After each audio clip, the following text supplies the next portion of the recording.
1984, George Orwell, Chapter 24. The chestnut tree was almost empty.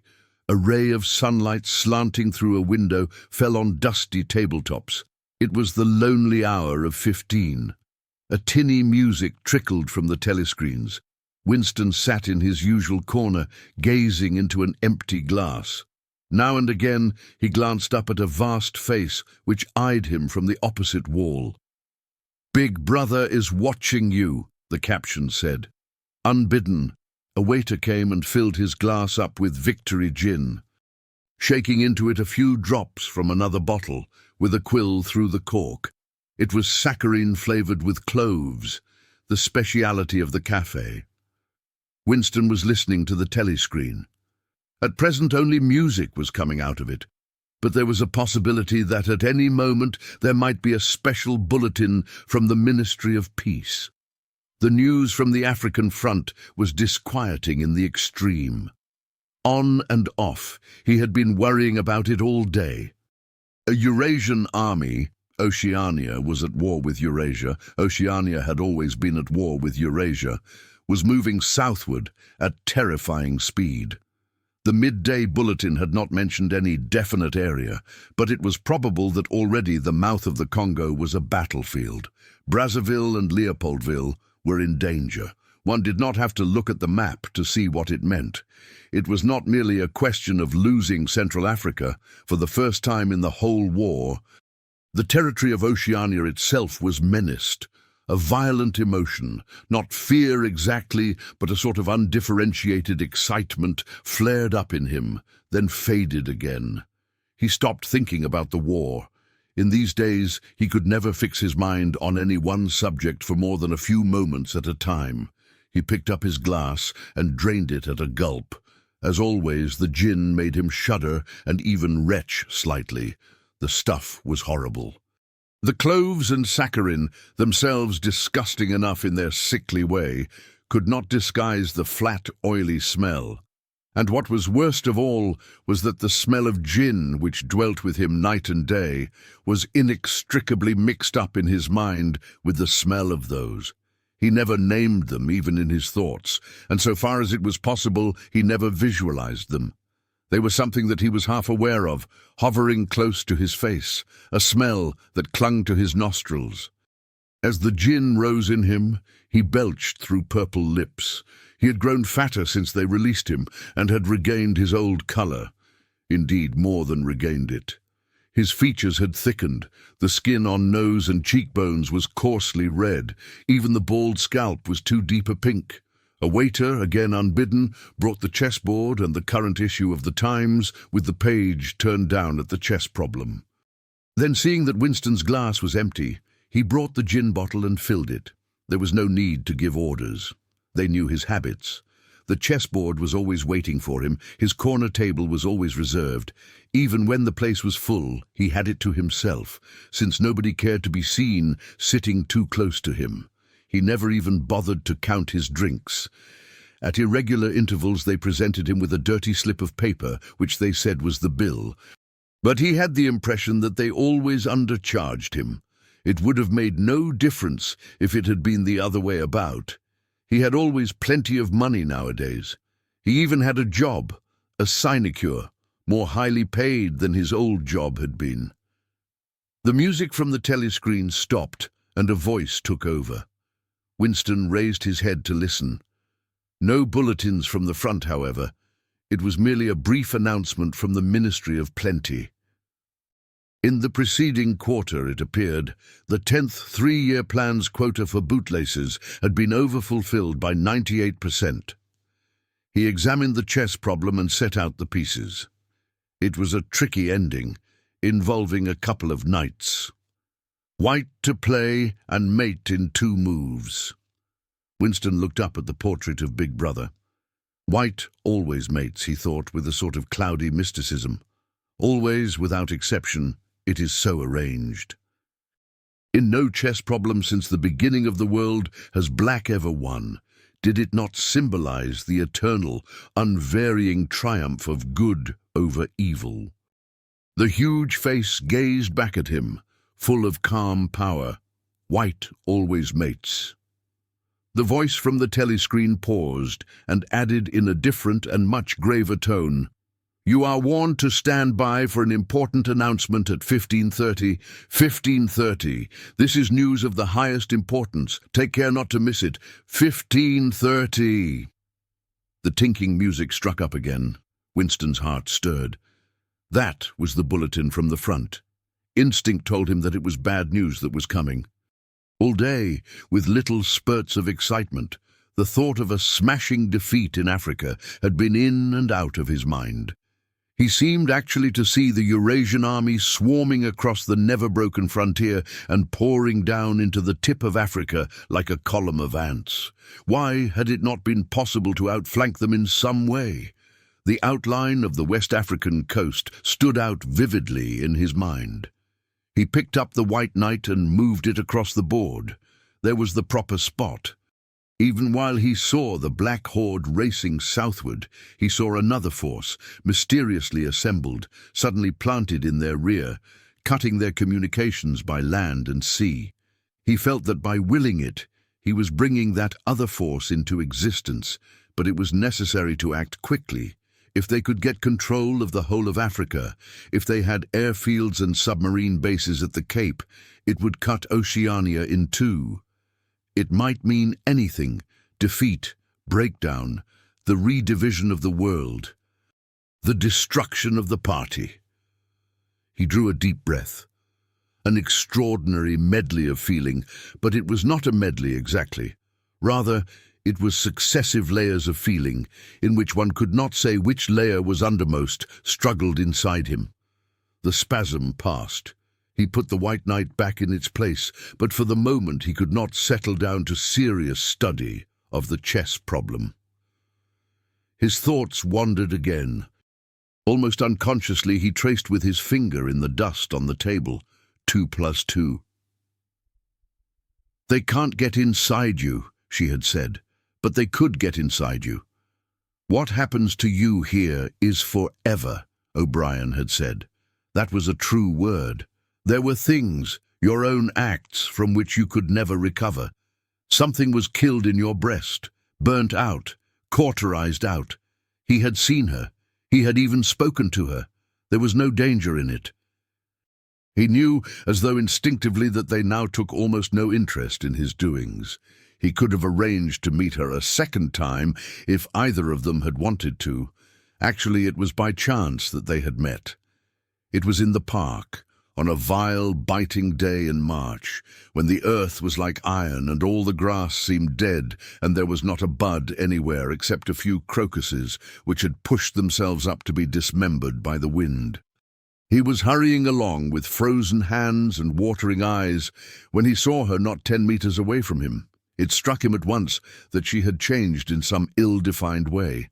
They almost passed one another without a sign. Then he turned and followed her, not very eagerly. He knew that there was no danger. Nobody would take any interest in him.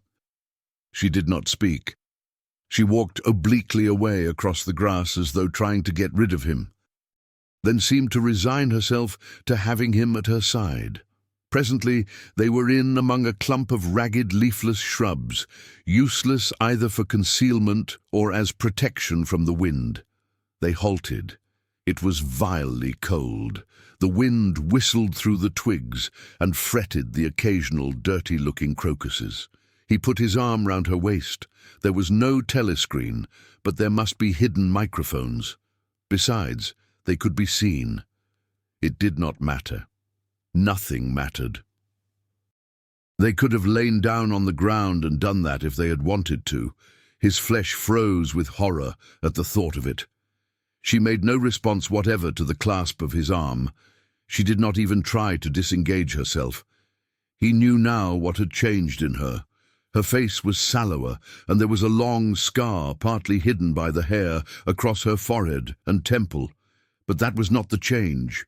It was that her waist had grown thicker and, in a surprising way, had stiffened. He remembered how once, after the explosion of a rocket bomb, he had helped to drag a corpse out of some ruins. and had been astonished not only by the incredible weight of the thing, but by its rigidity and awkwardness to handle, which made it seem more like stone than flesh. Her body felt like that. It occurred to him that the texture of her skin would be quite different from what it had once been. He did not attempt to kiss her, nor did they speak. As they walked back across the grass, she looked directly at him for the first time. It was only a momentary glance, full of contempt and dislike. He wondered whether it was a dislike that came purely out of the past, or whether it was inspired also by his bloated face and the water that the wind kept squeezing from his eyes. They sat down on 2 iron chairs, side by side, but not too close together. He saw that she was about to speak. She moved her clumsy shoe a few centimeters and deliberately crushed a twig. Her feet seemed to have grown broader, he noticed. "I betrayed you," she said baldly. "I betrayed you," he said. She gave him another quick look of dislike. "Sometimes," she said, "they threaten you with something you can't stand up to, can't even think about. And then you say, 'Don't do it to me. Do it to somebody else. Do it to so-and-so.' And perhaps you might pretend, afterwards, that it was only a trick and that you just said it to make them stop and didn't really mean it. But that isn't true. At the time when it happens, you do mean it. You think there's no other way of saving yourself, and you're quite ready to save yourself that way. You want it to happen to the other person. You don't give a damn what they suffer. All you care about is yourself." "All you care about is yourself," he echoed. "And after that you don't feel the same towards the other person any longer." "No," he said, "you don't feel the same." There did not seem to be anything more to say. The wind plastered their thin overalls against their bodies. Almost at once it became embarrassing to sit there in silence. Besides, it was too cold to keep still. She said something about catching her tube and stood up to go. "We must meet again," he said. "Yes," she said, "we must meet again." He followed irresolutely for a little distance, half a pace behind her. They did not speak again. She did not actually try to shake him off, but walked at just such a speed as to prevent his keeping abreast of her. He had made up his mind that he would accompany her as far as the tube station, but suddenly this process of trailing along in the cold seemed pointless and unbearable. He was overwhelmed by a desire not so much to get away from Julia as to get back to the Chestnut Tree Café, which had never seemed so attractive as at this moment. He had a nostalgic vision of his corner table with the newspaper and the chessboard and the ever-flowing gin. Above all, it would be warm in there. The next moment, not altogether by accident, he allowed himself to become separated from her by a small knot of people. He made a half-hearted attempt to catch up, then slowed down, turned, and made off in the opposite direction. When he had gone 50 meters, he looked back. The street was not crowded, but already he could not distinguish her. Any one of a dozen hurrying figures might have been hers. Perhaps her thickened, stiffened body was no longer recognizable from behind. "At the time when it happens," she had said, "you do mean it." He had meant it. He had not merely said it. He had wished it. He had wished that she and not he should be delivered over to the... Something changed in the music that trickled from the telescreen. A cracked and jeering note, a yellow note, came into it. And then, perhaps it was not happening, perhaps it was only a memory taking on the semblance of sound. A voice was singing, "Under the spreading chestnut tree, I sold you and you sold me." The tears welled up in his eyes. A passing waiter noticed that his glass was empty and came back with the gin bottle. He took up his glass and sniffed at it. The stuff grew not less but more horrible with every mouthful he drank. But it had become the element he swam in. It was his life, his death, and his resurrection. It was gin that sank him into stupor every night, and gin that revived him every morning.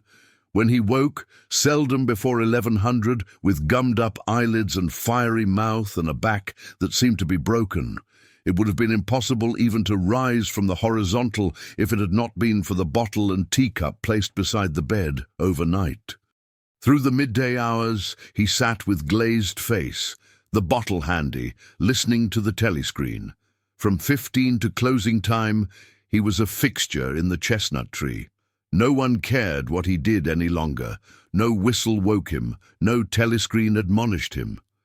Occasionally, perhaps twice a week, he went to a dusty, forgotten-looking office in the Ministry of Truth and did a little work, or what was called work. He had been appointed to a subcommittee of a subcommittee which had sprouted from one of the innumerable committees dealing with minor difficulties that arose in the compilation of the 11th edition of the Newspeak Dictionary. They were engaged in producing something called an interim report, but what it was that they were reporting on, he had never definitely found out. It was something to do with the question of whether commas should be placed inside brackets or outside. There were 4 others on the committee, all of them persons similar to himself. There were days when they assembled and then promptly dispersed again, frankly admitting to one another that there was not really anything to be done. But there were other days when they settled down to their work almost eagerly, making a tremendous show of entering up their minutes and drafting long memoranda, which were never finished.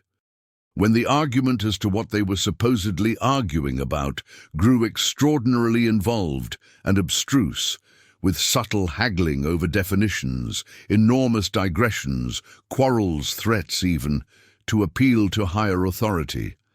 And then suddenly the life would go out of them, and they would sit round the table looking at one another with extinct eyes, like ghosts fading at cockcrow. The telescreen was silent for a moment. Winston raised his head again. The bulletin. But no, they were merely changing the music. He had the map of Africa behind his eyelids. The movement of the armies was a diagram, a black arrow tearing vertically southward and a white arrow horizontally eastward across the tail of the first. As though for reassurance, he looked up at the imperturbable face in the portrait. Was it conceivable that the second arrow did not even exist? His interest flagged again. He drank another mouthful of gin, picked up the white knight and made a tentative move. Check. But it was evidently not the right move because, uncalled, a memory floated into his mind. He saw a candle-lit room with a vast white counterpaned bed, and himself, a boy of 9 or 10, sitting on the floor, shaking a dice box and laughing excitedly. His mother was sitting opposite him and also laughing. It must have been about a month before she disappeared. It was a moment of reconciliation, when the nagging hunger in his belly was forgotten and his earlier affection for her had temporarily revived. He remembered the day well, a pelting, drenching day when the water streamed down the window pane and the light indoors was too dull to read by. The boredom of the 2 children in the dark, cramped bedroom became unbearable. Winston whined and grizzled, made futile demands for food, fretted about the room, pulling everything out of place and kicking the wainscoting until the neighbors banged on the wall, while the younger child wailed intermittently. In the end, his mother said, "Now be good, and I'll buy you a toy, a lovely toy. You'll love it." And then she had gone out in the rain to a little general shop, which was still sporadically open nearby, and came back with a cardboard box containing an outfit of snakes and ladders. He could still remember the smell of the damp cardboard. It was a miserable outfit. The board was cracked, and the tiny wooden dice were so ill-cut that they would hardly lie on their sides. Winston looked at the thing sulkily and without interest. But then his mother lit a piece of candle, and they sat down on the floor to play. Soon he was wildly excited and shouting with laughter as the tiddlywinks climbed hopefully up the ladders and then came slithering down the snakes again, almost to the starting point. They played 8 games, winning 4 each. His tiny sister, too young to understand what the game was about, had sat propped up against a bolster, laughing because the others were laughing. For a whole afternoon they had all been happy together, as in his earlier childhood. He pushed the picture out of his mind. It was a false memory. He was troubled by false memories occasionally. They did not matter so long as one knew them for what they were. Some things had happened, others had not happened. He turned back to the chessboard and picked up the white knight again. Almost in the same instant it dropped onto the board with a clatter. He had started as though a pin had run into him. A shrill trumpet call had pierced the air. It was the bulletin. Victory. It always meant victory when a trumpet call preceded the news. A sort of electric drill ran through the cafe. Even the waiters had started and pricked up their ears. The trumpet call had let loose an enormous volume of noise. Already an excited voice was gabbling from the telescreen, but even as it started, it was almost drowned by a roar of cheering from outside. The news had run round the streets like magic. He could hear just enough of what was issuing from the telescreen to realize that it had all happened as he had foreseen. A vast sea-borne armada had secretly assembled a sudden blow in the enemy's rear. The white arrow tearing across the tail of the black. Fragments of triumphant phrases pushed themselves through the din. Vast strategic maneuver, perfect coordination, utter rout, 500,000 prisoners, complete demoralization, control of the whole of Africa, bring the war within measurable distance of its end victory. Greatest victory in human history. Victory, victory, victory. Under the table, Winston's feet made convulsive movements. He had not stirred from his seat, but in his mind he was running, swiftly running. He was with the crowds outside, cheering himself deaf. He looked up again at the portrait of Big Brother, the colossus that bestrode the world, the rock against which the hordes of Asia dashed themselves in vain. He thought how 10 minutes ago, yes, only 10 minutes, there had still been equivocation in his heart, as he wondered whether the news from the front would be of victory or defeat. Ah, it was more than a Eurasian army that had perished. Much had changed in him since that first day in the Ministry of Love, but the final, indispensable healing change had never happened until this moment. The voice from the telescreen was still pouring forth its tale of prisoners and booty and slaughter, but the shouting outside had died down a little. The waiters were turning back to their work. One of them approached with the gin bottle. Winston, sitting in a blissful dream, paid no attention as his glass was filled up. He was not running or cheering any longer. He was back in the Ministry of Love, with everything forgiven, his soul white as snow. He was in the public dock, confessing everything, implicating everybody.